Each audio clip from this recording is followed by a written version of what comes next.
how did it really help you, in your lifetime having certain mentors? What's your strategy like? What do you look for? How long you take before you kind of let go and let them handle it? Who do you help on you figure it out that real estate is the way to go? How long did it take you to buy that first, pull the trigger on it? And why? Like, what did you see that most of the agents don't? Do you feel like timing is important in life? And what are you super excited about now in the future? Something you working on? What's one of your capital truth? One of your capital truth you living. Welcome back on another episode today with my dear friend Matthew Teifke from Texas. He's down south, right? Everybody loves Texas these days to invest because the real estate has been booming over there. And guys, let me tell you, Matthew, he is a super house, okay? He's been in the real estate game for a while. He's running the Teifke Real Estate Group, TR3 Capital.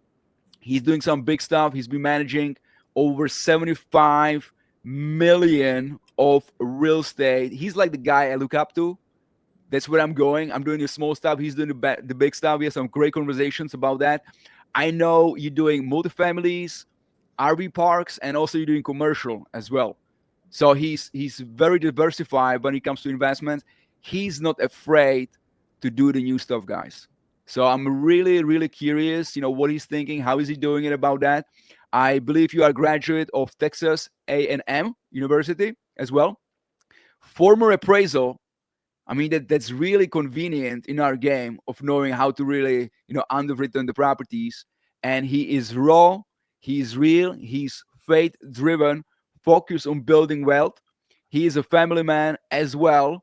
And, when it comes to capital calling, whether it's cold calling, raising capital, teaching others, Matthew brings grit. He travels the world to really make those things happen. And I'm super duper excited for you to be here, Matthew. Thank you so much for doing this. Hey man, great intro. I love it. I love it. I love your energy. I love everything about you, man. So I appreciate you, and I'm happy to be here. Feel blessed to be here, and I'm excited. Yeah, man. And by the way, guys, it's so hard to catch Matthew. This is the second time we're doing it because he's been traveling all over the world, really making those connections. I think last week you were with Grant somewhere. I was in Arizona, and man, Grant pulled me up on stage. It's funny. So there's about 700 people there, and I don't have a easy time just sitting and listening for all day every day when someone's speaking. I got to get up and I got to move and I got to meet people and I got to network. And there was 2 days of this, and there was two times Grant was looking for me. He's like, "Matt, where's Matt? Bring him up on stage." And I'm gone, man. And everybody's texting me and calling me, "Grant's looking for you. Grant's looking for you." And I'm like, shoot. So then it happened again. And then there was a point where it hit where I'm like, man, maybe this is I was kind of like bummed out that he, I wasn't there. But then I was like, maybe it's a good thing that he can't find me. Maybe this is working out in my benefit. But long story short, they finally found me for the third time, and they pulled me up on stage, and I did an interview, and it went really good, man. And it was a blessing to do that in front of that many people, to go on stage. And I've been in that community for about 3.5 years. I actually started because I won a TV show that he did. And then I just kept plugging in and trying to add value. And I think one of the big things that Grant sees is that I want to help the community. Mm-hmm. And so as I want to help, he wants to kind of build me up and show other people that, that he's there to help as well. And so it's kind of working out for everybody in that sense. That's awesome, man. So, just a quick plug to, Grant Cardone, AKA Uncle G, right? And you said you were on his show. Was it the one where he lost everything and he kind of had to become something in a short period of time? Or no, it was a different one that he was going to different cities. It was kind of like a Shark Tank type environment, but it has not released yet. We recorded it like 5 years ago, and he recorded it and made it on his own, and then he was going to sell it to the stations. Okay. And in February of this year, he had said that it was coming out in March or June. But then what happened is these programs that wanted to buy it, they were trying to get him to change like different things he said or different to make it like politically correct or something like that. Yeah, he said no, and so now just nothing's came out yet. So I hope it comes out soon because it's a pretty cool story and a pretty cool show. But I know what happened, but I want the the audience and the rest of the world that wants to see it to be able to check it out. So we're getting a little like a behind the scenes guys over here. I love it. Sensor at its best, right? It's awesome, man. Yeah. And so, how did you get in touch with Grant and even do that? Because like Uncle G, he's very well known in the world of real estate, and I certainly follow him myself, and he's amazing. I learn a lot from him. But how did you get in touch with him? Man, so he came to Austin because he was doing this. It was called Real Estate King, and so he'd go to these different cities. And somebody referred his team to call me. And it's funny because I wasn't a big fan, man. I just, I think I was judging from the sidelines. Me personally, I'm not too flashy. At the time I was driving a Toyota Prius. But I shouldn't judge, and I learned that. I mean, one, he's marketing, and two, he's a really good dude. Like, I'm not like best friends with him by any means, but I have been able to get closer to him. Like, I can text him and he'll text me back. But it started from that show. But then as I got closer to him, I was like, man, he's just a normal guy, but it's easy to sit on the sideline and judge. And we all do that. Humans do that. Humans, we put Jesus on the cross, and so I just learned that lesson. But it was cool because I don't think I would have proactively tried to get in that environment. It just happened because they reached out to me and I went on the show. And then after that, I just kept showing up. I started going to the events. He does these cruises. I started going on the cruises. He has a Wednesday and a Friday call, and I show up on those and I speak up and I try to bring something of value. And he's respected that, which has been really good. That's awesome, man. So there's just so much, in that. And I certainly feel the same sometimes when really looking up to someone, right? It might be a little like intimidating. And you're right. You put him on the pedestal when you're like, oh my God, like he is the God in that space. But when you get closer, you really unravel and you discover that they're just a human, just like you.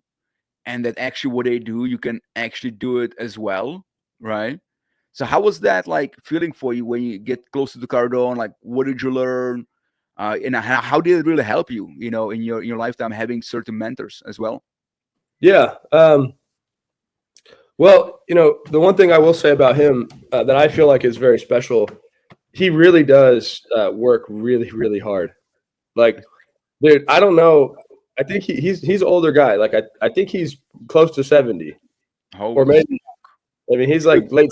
He's jacked, Yeah, he's jacked. Yeah. And I mean, I was at this event for Friday. It was a Monday, Tuesday, all day.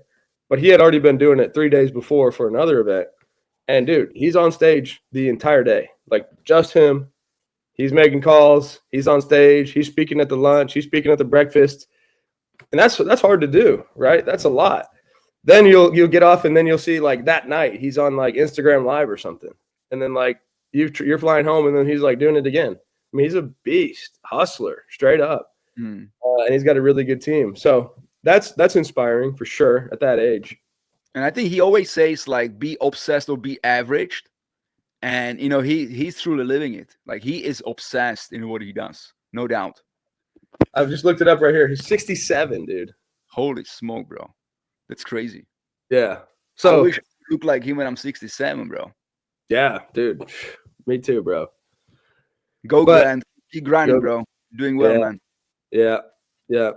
And I mean, he's just go big, go big or go home kind of mentality. He's the real deal. And a lot of people sit on the sideline and judge, man.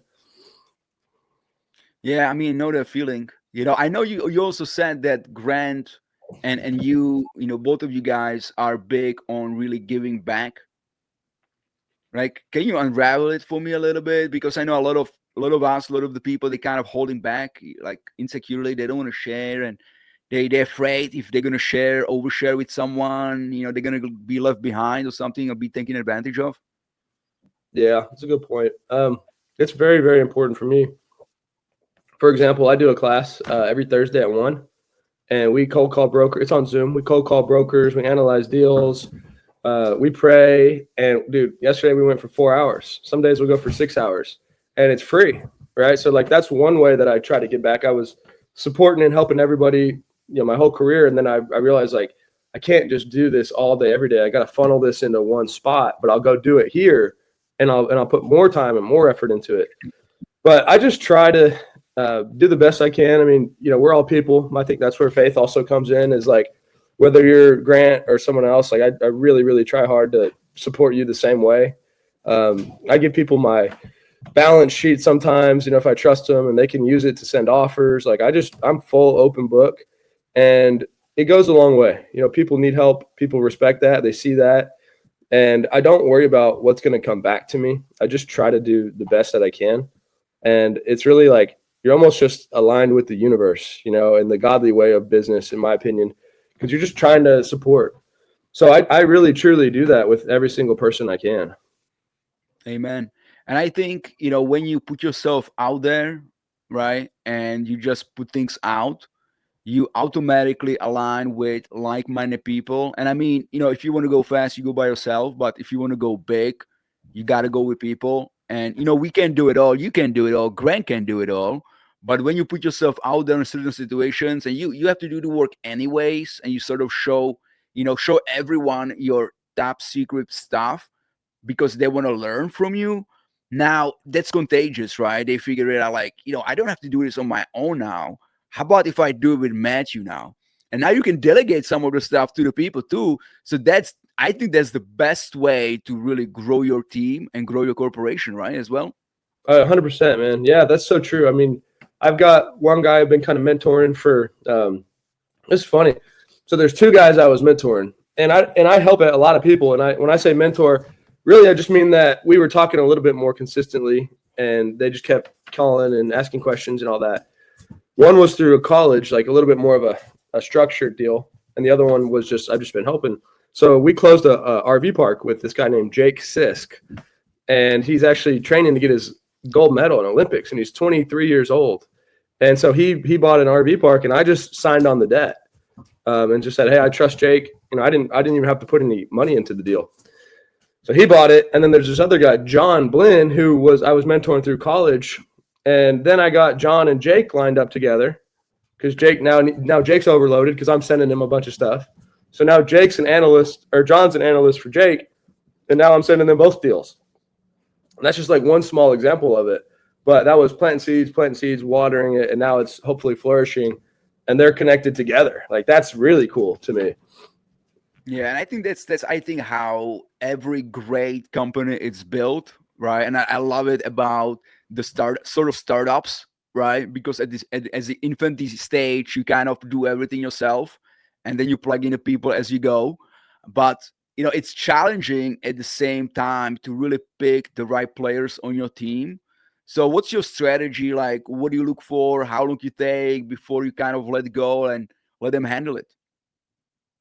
Well, real estate's really cool because you can have a lot of different things going on, right? It's not a big company that you have to hire these employees and only do one thing. You can have different partnerships and different things working. So in that sense, I think they kind of, like you said, they kind of almost create themselves, right? The right partnerships if you're just doing the right thing and finding the right people. But dude, I have an open book. Like I never give up on people ever. Like I'm going to this event in Arizona, and dude doesn't have a room, doesn't have any money. I'm like, come stay with me, man. I don't care. Like, just everybody's welcome. Everybody's got a chance. Everybody's got an opportunity, but I'm just not going to give up. And that's really in a, just like, I'm here to care as a human and help you as a human.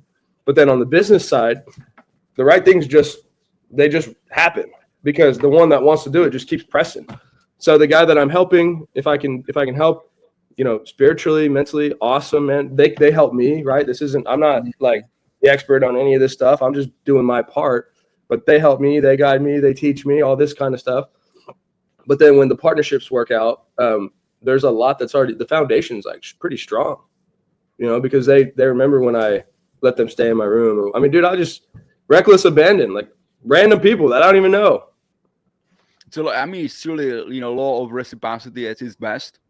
Can you talk a little bit about, because I used to spend years of coaching and mentoring, people as well, but majority of them kind of never come down to anything really end of the day. So like how selective you are, also who do you help and who you spend your time with? Everybody, dude. I'm not select. That's what I'm saying. So that's what the Thursday call has helped with, because I can go there. Right? You did anyways for 6 hours or whatever Right. the time is. Yeah, and it's not easy, man. Like, you know, even yesterday I get off the call and I'm like, I don't know, like, if this is as fruitful, like, because a lot of people aren't taking action and they're scared. And so I go through all kinds of thoughts, like, you know, it's not thoughts of quitting. It's just thoughts of like, why am I missing the mark?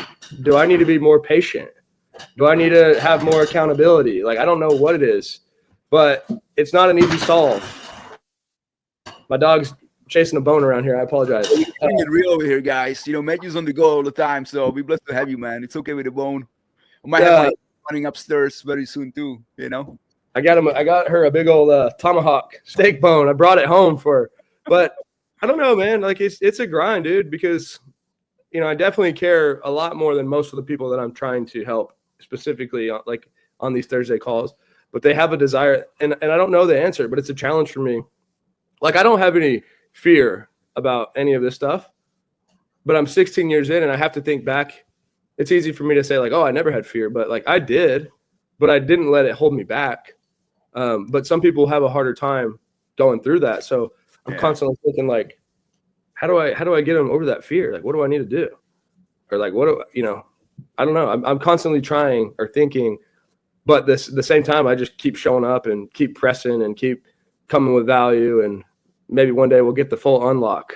But I had 70 people, dude. 70 people on a call yesterday, and it's free, and it happens every week.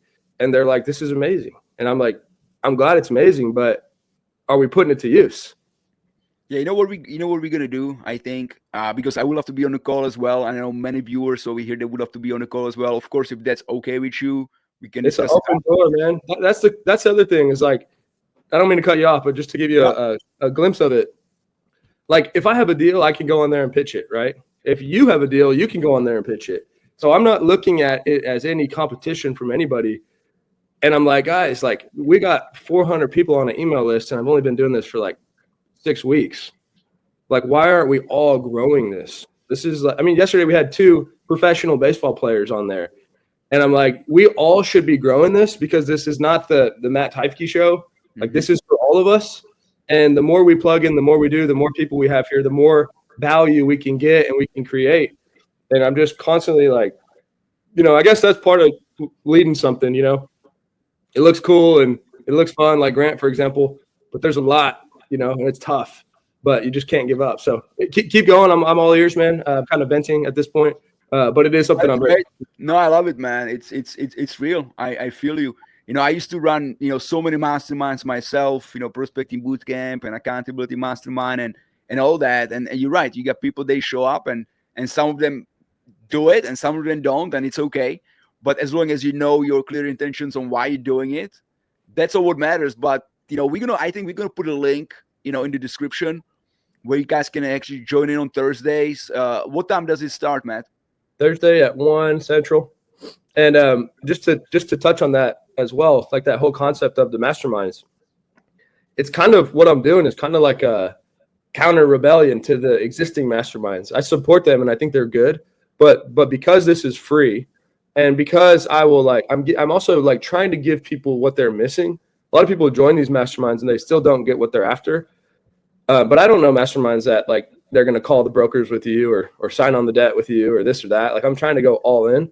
But because I'm not charging for it, and I really believe that, you know, you could pay 50 grand for this or more, but I'm not satisfied just on a business sense, because if you join a mastermind and you know, say I pay you, John, but I don't do anything, at least I paid you, right? So you are getting your value, but I'm not getting that. So I'm like, in a cool way, I'm forcing or like trying to wait back at the same time and see what can flourish from it. But I'm seeking what is the value.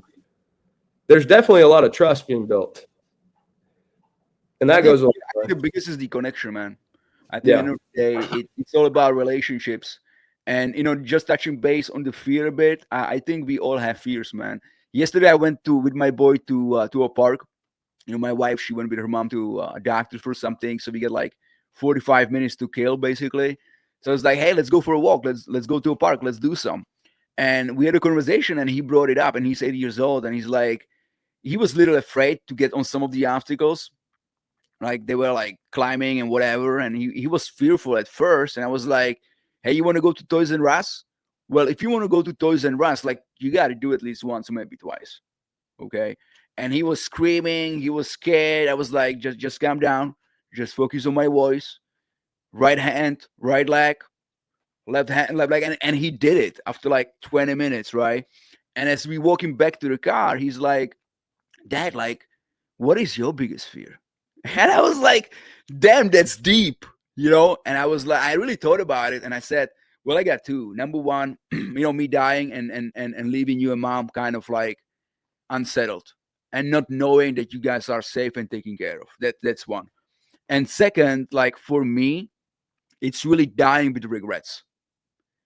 Dying and unfilling all my dreams and all the things I dream of. So I'm thinking about like what you said, that sometimes we all have fears, and sometimes you might be afraid of really doing that thing. But if the fear of dying and regretting you're doing is bigger, like, you're gonna do it anyways. Like, what else is gonna happen? Worst case scenario, you're gonna fail, you're gonna break a bone or something, you're gonna lose some money, or maybe you're gonna lose some relationships, which they not even align with you at the end anyways. I think the fears are really holding holding us back from doing great things we meant to do. And just one more thing to say, it's like everything we see around us, buildings, real estate, inventions, cell phones, technology. I mean, people going to freaking space. Now, Elon Musk, they already figured out how to go to Mars, man. How to go to freaking Mars. And I'm like, if people can do that, like, can I at least do this? And what you were saying reminded me of this quote that I was pulling up. I'd like to read it if that's okay. Yeah, absolutely, bro. It's a pretty big quote, but I think it's really good. All right. It says, our deepest fear is not that we are inadequate. Our deepest fear is that we are powerful beyond measure. It is our light, not our darkness, that most frightens ourselves. Your playing small does not serve the world. There's nothing enlightened about shrinking so that people won't feel insecure around you. We are all meant to shine as children do. We were born to make manifest the glory of God that is within us. It's not just in some of us, it's in everyone. And as we let our own light shine, we unconsciously give other people permission to do the same. As we are liberated from our own fear, our presence automatically liberates them. I love that quote, man. I get freaking goosebumps, bro. Goosebumps. Coach Carter, man. That's one of my Carter, yes. Yeah, it's one of my favorite scenes, man. It's incredible. And it is so true, man. It is so freaking true. No doubt. So I mean, let me switch the page a little. So I mean, who's Matthew in a nutshell? Like, I know you do big things in real estate, but in the core, like, who you are. Yeah, man, I'm a Christian, married, very blessed husband and father, but I'm somebody that cares about people, and I'm a simple guy.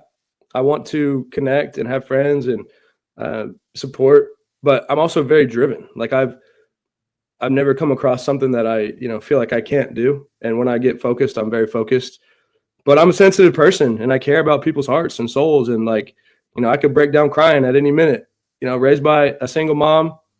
My brother was a reconnaissance Marine, if anyone knows what that is, which is very, very hardcore. And I have that same mentality, but I just do it in a different way.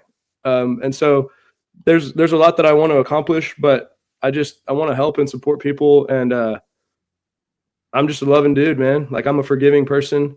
I'm a sinner. I'm not perfect, but I care. And, my door's open for everybody. And I try really, really hard to be as much Christ-like, Jesus Christ, as I can. Like, I don't even want to get too into, hey, this is what the Bible says, but like, because I don't have every verse memorized, and I'm not here to cast stones. But what I do know is if I can live Christ-like, which I've never seen anything that he does that I don't highly respect. And it was controversial how he lived. He didn't live the way of the world, right? Like, when you say forgive your enemy and pray for your enemy, like, that's a big deal. Most people, especially in business, they want to destroy their enemy, right? Even if that means like they go bankrupt or whatever. Like, I don't want to have those feelings. And I've kind of gotten past that, and I've been humbled. I mean, there was a time in where I had $5 million cash in the bank and I had $100 million real estate, and I lost a lot of that cash. Like I lost it, and I shared my story, but I lost it on one publicly traded company. And I've been humbled, and I don't care about the money, but I do care about just being a good person and supporting and helping. And I think other people are looking for something that I have kind of figured out within real estate, and I'm doing everything I can to give that back. But I feel blessed with my life. I mean, I'm about to go to the beach, and I'll be there, but I'll be working, right? Like it's not like I am totally retired and I don't have to make money, but I can ride around my bicycle or walk around town and be on a phone call or listen to a podcast. And that is my work. My role is really people. And so I can align with meeting and connecting. And I said this on stage at the Cardone event. It's like, hey, man, we all want to make money. We all want to be billionaires, right?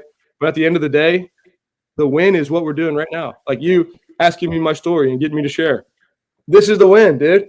Like I would look back and I'd be like, remember when I was doing this with John? Or remember when I went to Arizona? As much as I have goals and things I'm trying to do, we have to realize like the win's happening right now and being present with it all. So that's a long way of saying it, but man, I'm a simple dude. Like I care about people. I want to lead with forgiveness. I want to be forgiven. I want to feel that people can rely on me, even you or other people that just meet me. Like if you need me, I'm not going to disappear. I'm taking your call. I'll do what I can to help. And I'm trying to inspire change within real estate as well, because I don't feel like a lot of people operate this way. And I'm not a quitter, man. I've never quit on anything in my life. And so I'll just keep pushing through the best I can with all that. No, I love that, man. I agree with you on so many of those things. Where do you feel like you get that drive? Because that grit? Because I feel like a lot of people today, they kind of missing it.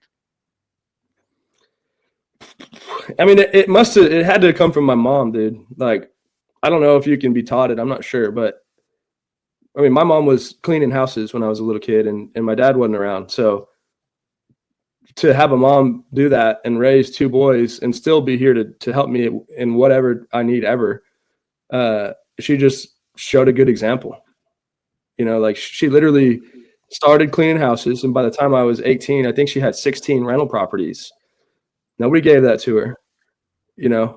She bought one or two a year for 10 plus years. And if a single mom can do it, I can't find it feasible to talk to anybody who feels like they have a good excuse. It's unbelievable, man. By the way, my mom was a single mom as well, and two boys, and she was cleaning offices as well. So a lot of similarities, man. So there might be some recipe in that as well, I think. Well, you get it, right? I mean, that's hardcore, dude. Like, dude, I got two boys and I'm married, and it's hard. Like, I mean, my mom, I don't know. I'm sure you talked to your mom about this, but like, I'm like, how'd you do it? And she's like, it's kind of a blur. Like, I don't even really know. But humans step up. When we need to do something, we step up. And that's what she did. And I was playing baseball and traveling and all this other stuff. Like, I don't even know how that was possible. I agree with you, man. I think we as humans, and I certainly did it in my life, when you put yourself in a corner, and I think I believe it's The Rock who used to say that. He said, if you really want to do something, you put your back against the wall. So the only way you can go is forward. You can go back. And I feel like, a lot of people, they just don't want to put themselves in a corner where it feels uncomfortable, where, you're going to figure it out, right? We as humans, if the only thing you got to survive, like, you'll do anything to freaking survive. And if that surviving means striving and taking your life to the next level, well, you're going to make it happen, right? Yeah. Yeah, it's a good point, man. Totally. Now, tell me a little bit, like, I got into real estate because of my dad. So my dad was a landlord as well, and he didn't have 16 homes. He had, I believe, 9 homes on 2 blocks, and he did something similar. He used to work for the UN and buy a home like every 2 years and house hacked it and rent it out. How did you get into real estate? At what point, like, what did you do before, and what point you figure it out that real estate is the way to go? Yeah, I mean, early, man. I was 17 or 18, and I was in college, and I got my real estate license. And I just wanted to learn how other people bought and sold houses. I wanted to be the best. Like, I was obsessed, dude. Every day, first one in, last one out. Could care less about school. Ask great questions. Learn, and I just stuck with it, man. I help people. My first year I sold like I was working at Papa John's, and I was also a real estate agent. I remember getting a call while I was mopping the floor. I think it was my first client or one of them, and they wanted to buy a house. I'm like, yes. And then I got when I closed it, I got like I think it was like $7,000 or maybe $13,000 commission, and that just blew my mind. Like I had been getting, I don't know, like $800 or something from Papa John's or less, and I'm like, this is it, dude. This is it. And then you just learn. I mean, I feel like in a lot of ways, we all go too fast with relationships and things we're trying to accomplish. But you sell a house to somebody and you just stay in touch with that person and you do a good job, they can refer you. Like one person could be, that's all the clients you ever need. I mean, they got family and friends and kids, but we always like just move on to the next and on to the next. And so just that idea of how that would work was so clear to me. Like just do a great job, treat people really good, get reviews, ask for referrals. Right. And then like my sophomore year of college, like I made like 30 grand. And then my senior year, I made like 65. And so it was like really good money. And I'm like, man, if I do this again next year, I'm making 100. But I was in Corpus Christi, Texas, which I liked, but I felt it was pretty limited on like what I could do in the long run. The price point is like $1.50 for a single family over there, right? Something like that. Yeah. You can buy them, you can buy them for like 60 grand here, 70 grand. And then I ended up going to I wanted to be great, and I was like, what's the best step? So I found there's a real estate program where you can get your master's degree. It's Texas A&M. So I went and I got my master's degree from Texas A&M, and like I couldn't even get accepted into A&M out of high school, but somehow I'm over there getting my master's degree. You got your real estate license. That's why. Yeah, well, I had experience. That was the thing. Is like I got there, dude, on a book smart level. Like these guys were so much smarter than me. I'm like, what the heck, man? This was like, to me, coming from Corpus, A&M, and these guys just felt like they were on a different level. They're like CPAs and accounting and finance. And, in my defense, I'm like, yeah, that's cool. But like, I sold about 15 houses and I own 3 of them. What do you guys know about a contract? Nothing. So I had this like massive advantage. And then I was able to get in there and actually learn all the stuff that they were learning. And so I came out as this like entrepreneur that was poised to go, do something pretty interesting. And I mean, what's interesting that I think people put so much weight getting the degree and they shy away from actually doing like regular jobs where you can get that experience. Like, what's your take on it? Well, it's funny, man, because I did both, right? And like I didn't even want to go to college, but I'm very glad that I did. My take is like it's all about the people. Like I was able to graduate from a really prestigious program, in my opinion, of other people that are all going to be in real estate, other people that were in real estate after and before. Like there's a network there that I just actually got back from. And the network's the key, right? You just stay in touch with those people. There was like 150 people in a room, Texas A&M real estate guys. I'm like, just in this room, these guys probably know all the big players in the state of Texas, right? So that was the win there. Then I remember I brought it up. Somehow I brought it up, and I think I brought it up to Grant or something. Like I got a master's degree in real estate, and he just took it like, oh, who cares, And then he just started making fun of me for that. And I'm like, dude, I'm not really saying it to brag. I do think it's cool, but I was just kind of giving you my background. But then now he starts messing with me like, oh, Matt's got a master's in real estate, and it's like I'm just this interesting guy because not only do I have it, but I had like even if I didn't have it, I had all this other experience that came, outside of that. So like I could play both sides of it. Like, yeah, that doesn't matter. Yeah, it does because of this. But just everything, in my opinion, it all comes down to people, man. But I also think, if I might add to it, like you knew what you need to be educated on, right? Like you were doing real estate already and you knew this is the vehicle. This is what I want to do. This is where the money is. And then you got educated. Well, there's no difference like reading good books, which is going to help you in your business or your health or vitality. But as long as you know what you want to do in the long run, you need to get educated, right? Like the more you know, I think Warren Buffett said it. He said, learners are earners, right? Yeah. But getting a degree because you don't want to work and you don't know what to do and just getting educated to get educated to figure your life out, I don't think that works. So I agree with Grant on that, but I agree with you on that. So that's great, man. Well, here's another thing I thought of as you're talking, like back to the confidence of it all, right? Because I had done that and I went and I sat in different rooms for a year and a half studying real estate. A lot of people don't do that, right? Or books, like you're saying. Mm-hmm. It gave me at a very early age extreme confidence to know that that there's no room that's real estate related that I shouldn't be in or that I can't bring value to. So like I can talk real estate with the best of them, and I know that, and so like I don't have any kind of I shouldn't be in the room mentality. Like, and that goes a long way. Like like I said, I'm not like best friends with Grant, but put me in a business meeting with Grant and I can hold my own. And with other people, right? Because I've been there, I put myself in that position. I have things that I've seen that other people haven't. Like I have different angles to come to the table that they might not even know anything about. And so that gives me this confidence, like, yeah, I should be here. And that I think that goes a long way. So by the way, so I got my license in 2004. I was 20 years old. Okay. And it took me 8 years to buy my first investment. And my dad was the landlord, right? But I never really saw the benefit of having real estate properties because I used to manage it when I was like 13 years old. And it was just a headache and we had no money, supposedly. Like my dad was a smart dude, right? He never spoiled us. He never gave us anything for free. But for you, and I know a lot of real estate agents, they never buy investment. So like how long did it take you to buy that first, pull the trigger on it, and why? Like what did you see that most of the agents don't see?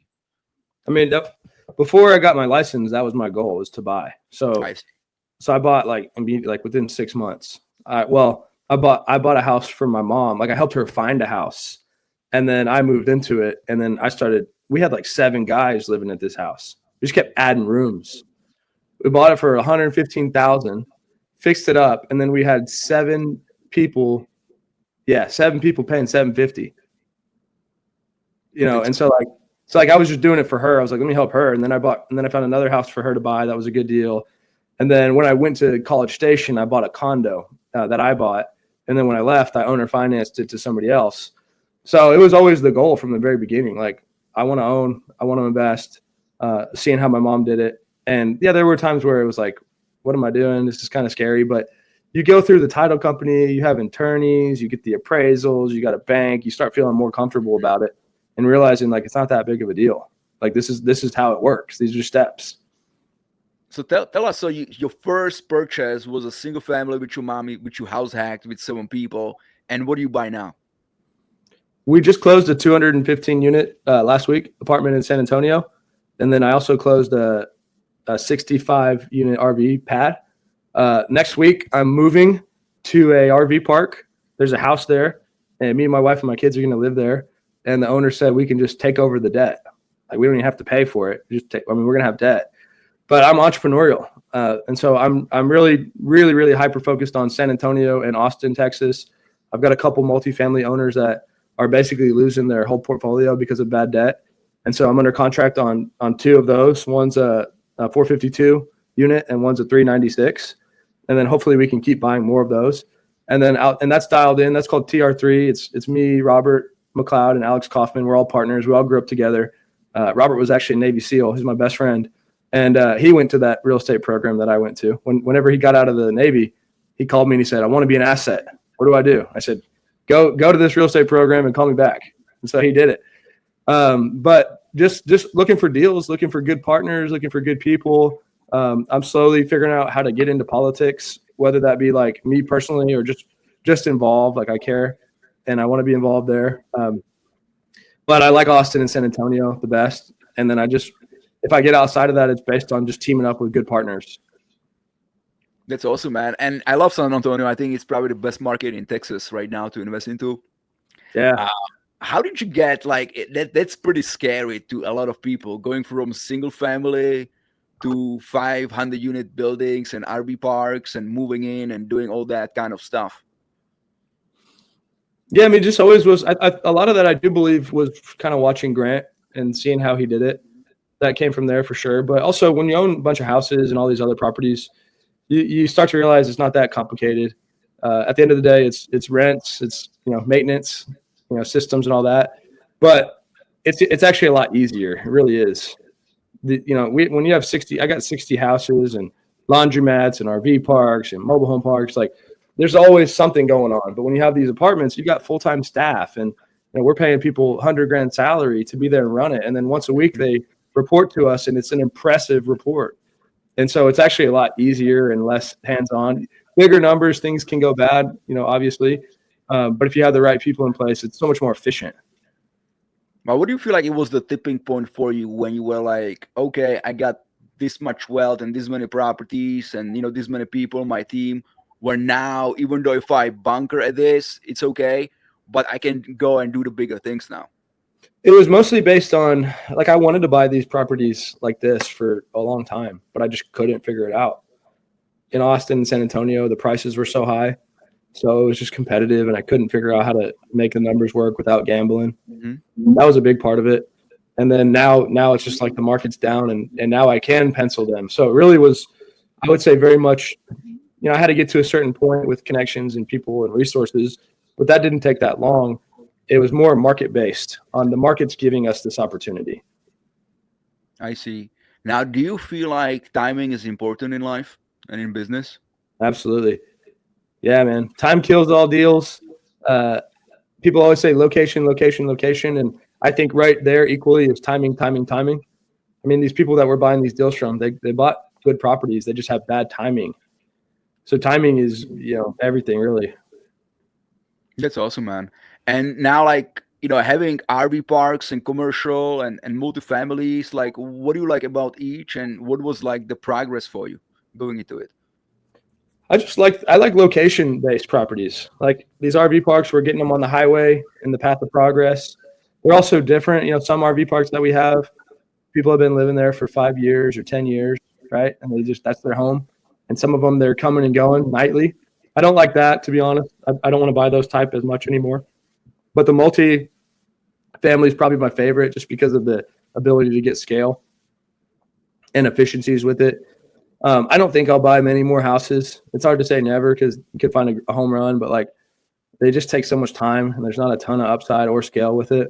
Mm-hmm. But I like retail buildings. We bought one in Pace, Florida, and we were able to paint it and do new landscaping and get new tenants and get better leases. And like we hit a home run on that one. Like it was like a $1.3 million deal, and now it might be worth like 2.7, just from getting good tenants and taking care of it. So like, that side of the business, when you have knowledge and insight of who can go there and who can pay what and how do you structure these leases, which I have a partner for that.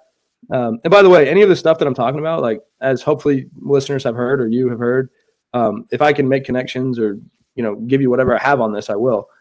So like I have a partner that's very, very dialed in on retail, and you guys can meet him if you want to. But that's who I would do all my retail deals with, because he has that knowledge. So to me, it's like partnering with people that are good at what they do within a space. Like my role is really people, bringing in capital, whether that be brokers or investors, just people. And so I have to just stick doing that. I'm not an operator. I'm not the guy to write the contracts or any of that. So I have people that will do that, and hopefully other people have that. And so once you find that right team, you just stay in your lane. And so my lane is just looking for opportunities, and that could be a hotel, could be anything that we have not done, but I'd need somebody that was really sharp to handle the operation side of it. I see. I love that. A few years ago, I had a conversation with a friend of mine, Sharan Srivatsa. Quick plug to Sharan. He works with Alex Hermosi right now. An incredible human being and really smart dude. And when I asked him about scaling, 3 of my businesses, and I said, what's the real secret? Like, you scale so many businesses, and did some tremendous exits on those. And he said the biggest thing is the operations. Like, you got to get the operator, plugged in, and you might not take majority of the profits, and that's okay. You might take a little piece of it, but the operator is really the key. So what you're saying, that's completely the truth, man. That's amazing. But how do you select those? Like, how do you pick them up, man? The operators, how do I pick them out? Yep. Just this whole process of what I'm telling you, where I just talk to everybody, and then the right ones just rise to the top. They just kind of present themselves. You can't fake it. You can see it. But I like this quote that someone gave me one time, and they said, "Sales cures all." And I loved it. Right. But then I learned the hard way, like, no, it doesn't. Like I was a partner at a construction company, and I just overloaded them with leads, and the sales, and it just created all these problems. So back to what you're saying, it's better to get the operations dialed in. You can always grow. Like, growing is actually not that hard, but being able to, as far as bringing in things, growing is harder as far as the scale. But yeah, the partners they they present themselves, man. I mean, I really, when I say I believe in God and Jesus, like I really mean that. And I really believe that everything happens for a reason. And so if I just am doing my best job of trying to help and trying to be supportive, then they'll just come. And it will be clear when they're here because they're going to have that passion. They're going to be at some point pushing me like, hey, you know, I got this now, Matt. Here's what I need from you. And that's it. Because hopefully they've, you know, it's not all from me, but hopefully they just have learned some from me. But they have that internal desire where now I'm just like, you know, I'm just hooking onto their ship a little bit. It's awesome, man. What are you super excited about now in the future? Something you're working on? The Thursday class is exciting. It's a challenge. You know, I like a challenge. I want to figure out how to teach and guide and pull more out of people. I'm moving to Chapel Hill, Texas. That's exciting. Moving there next week. Getting into politics. That's exciting. And just being a dad, man, like it's fun. My boys, everything I do is cool to my boys right now. You know, you just jump on top of a curb and do it and spin around, and they think it's so cool, you know.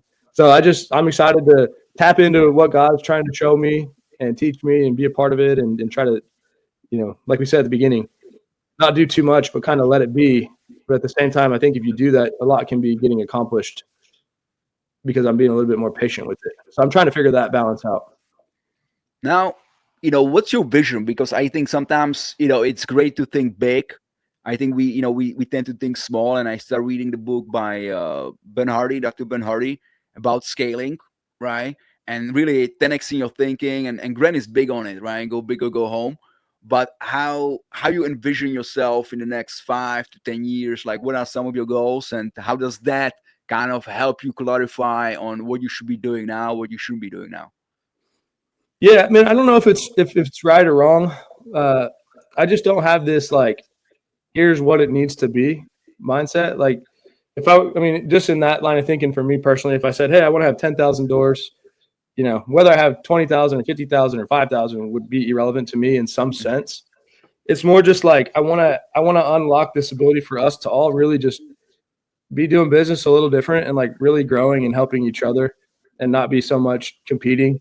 But I care about the United States. Like I care about the founding principles of what this country was founded on and trying to keep some of those things. And it doesn't have to be a Democrat or Republican thing. That's kind of the politics side for me. But I want to grow as a human to be better, man. Like, shoot, I've been working so hard and focused so hard on making money and building that all of a sudden I'm not focusing on my health. I was in the best shape of my life in October of last year. And I was doing a boxing event, man.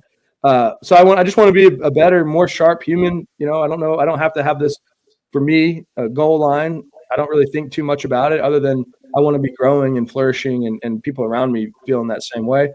And I do personally believe it will be something related to politics.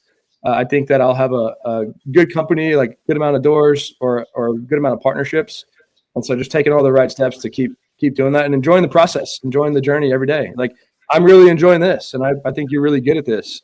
And so this is a blessing. This is a win. And this can fill you up for the whole day because this is cool. No, I agree with you, man. I think it's all about living. You know, I appreciate you. And, you know, at the same time, I think also like how you don't do what you don't enjoy doing. When you feel like you should be doing this or you should be in certain rooms. So you're like, nah, I don't need to do that. Like, I'd rather spend time with my boy rather than, you know, doing this thing. Yeah, totally. Yeah, man, there's so much opportunity, you know, and we can only do so much. And that's kind of the being still and letting God kind of direct it the best way possible. What's one of your capital truth? One of your capital truth you living by, man. Capital truth. Capital truth. Capital truth. Well, I'll tell you the first thing that comes to mind. I don't know if it's capital truth or not, but there's this thing I do with my boys, and I say, boys, arms, and whatever they're doing, they drop it and they come and they put their arms around each other, and then we're looking face to face, and this is like this is our time. I'm telling you something, but I've taught them this thing, and I'll say one word, and then they say the next word, right? And so what we do is I say Teifkes. And they say, always forgive, never quit. It's like a military thing, you know, always forgive, never quit. And I say, time kills. They say, all deals. And then I say, eternity is. And they say, happening now. And then I'll say Washington, and they'll say Adams, Jefferson, Madison, Monroe. They'll just start naming off all the presidents. And then I say, Mom is. They say, dang beautiful. And then at the end, I say, ride together. And they say, die together. Bad boys for life. And they high five. And like, dude, that's all. I'm like trying to pass them on everything I got. And if that's what it is, I feel proud about it. And so I'm just, I don't, it's not a capital thing, but maybe it is, right? Because maybe it's a way to live life and to go about life. And I'm trying to instill that in them the best way I can. And then just treating people right, man.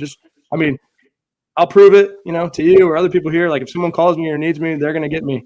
And I don't know how sustainable that is, but like I'm building a lot of relationships, and a lot of people, see it. And I'd like for them to do, it's not about me, to just do the same thing. Because I think if we all did that, everything would be going better for a lot of us.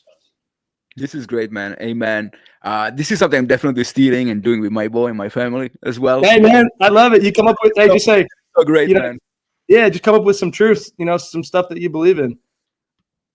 My wife actually, she started doing with my boy this week. It's kind of writing down his wins and the things he's grateful for, and the things he's excited about. Kind of like journaling, like we doing it, but we want him to do it. And I think it's about passing on, what we learn, to the future generation, and really living, right? Like what we do, it's just a game. Like we don't have to grind. We don't need to work anymore. But because if you love what you do, it doesn't even feel like working anyways. Yeah. Well, dude, in the Bible, from my perspective, like God does not tell us to retire. Like retirement's not a thing. We're not meant to just retire. Like we got to be doing and building. I mean, what it means, retired. I know, right? Right. It's like my dad always says, you're gonna rest in the grave, man. Like we born to grind over here. Matthew, I know we passed the time. I really appreciate you, and you gotta go. But if we can, why don't we make a prayer, man, for everyone in real estate on this planet Earth and everything? You take the reins on it, man. Dear Heavenly Father, we thank you for who you are and for everything that you're doing. We thank you for the space that you provided today to speak your name in front of other people and listeners, and let us just know what's important. Let us not get caught up in ways of the world, on things that don't matter, on things that turn to dust. But let us really tap into your presence and who you are, and remove those fears. Teach us and guide us and lead us, and let us count our blessings every single day, because we are blessed, and we thank you. We thank you for our families, for our friends, for our health, for things that we're not even aware of that you're doing in our lives. I appreciate this opportunity here. I appreciate the new friend. Thank you for Jesus coming to die on the cross for our sins. And please keep us humble. Keep us forgiving. Keep us fruitful.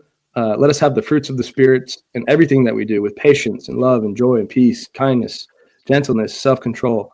And let us take this and not just sit here, but to be fruitful with it. So as we go out into the world, let us give hope. Let us shine a positive energy, a positive light, and show other people that there is hope.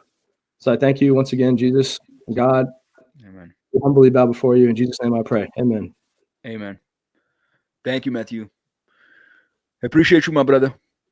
You too, man. God bless you guys. God bless. And that's a wrap on this episode of Capital Truths, the unscripted journeys of those who find the future. If something sparked your thinking today, don't keep it to yourself.